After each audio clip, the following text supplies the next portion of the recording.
When it comes to Transformers Rise of the Beasts, fans are already asking so many questions, and we're lucky enough to have a director who's willing to toss us a few pieces of info. So let's talk about the director talking about the Terrorcons and teasing exactly how they fit into this film.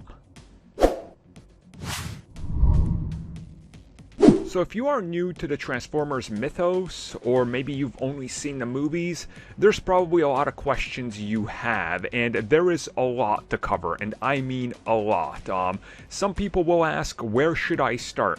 You can pretty much start anywhere, because Transformers sort of has its own thing going on. There is a lot of different incarnations, not many of them are related. For example, one of my favorite versions is Robots in Disguise from the early 2000s, which was based on the Car Robot series. It is more or less standalone. It can fit in as a sequel to the G1, but not really, it doesn't matter. You can just find the series, go watch it, and it has its own mythos and what it does by itself. If you want the comics, the new ones going on by IDW, I highly recommend, just like the Ninja Turtles. Well worth reading. Now, the reason I bring that up is because there's a lot of people talking about the Terrorcons and them being established as the villains of this upcoming film. And there is some confusion. People are asking, are these new characters? And they're not. They've been in Transformers, but they will be new to the live action version as sort of being pushed to the forefront, if you will. So, according to various people involved with the film, such as the producer and the director, this was a way to give new life to Transformers, as they said.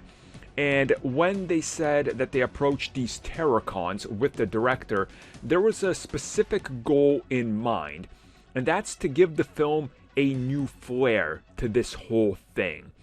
And as he says, because the director worked and directed Creed 2, he says that you're kind of looking at that. You're paying homage to what came before, aka Rocky, but you're doing your own thing.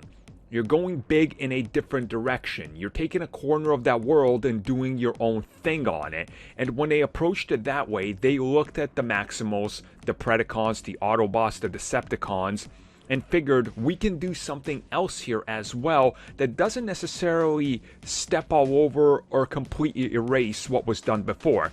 The Terrorcons were then brought up, and they went into that direction. And then further explaining it, he says that when you look at the Transformers, there is sort of tribes of Transformers. So the Maximals are a tribe, the Predacons are a tribe, and when they looked at it again, the Terrorcons were a different tribe that they felt could be something very interesting that brings people in because it's new, it's not familiar, it's not the same thing again. And I honestly agree with this approach, and I know many people, some of you might not know this, some of you probably will, but when Beast Wars first was announced, I was very young, but I still remember watching it when it aired, because it was right when I moved to the United States.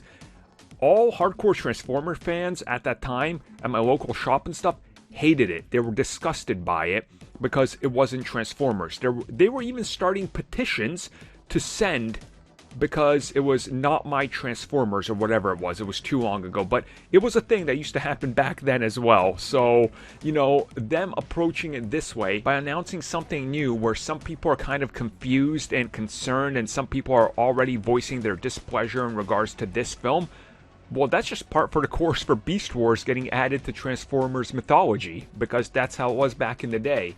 So I say, if you're kind of worried about what they're saying, specifically with the Terrorcons, let's wait and see what they have to offer, because there's a chance they're going to take what was done in previous versions and do their own spin on it, like they've done with everything so far.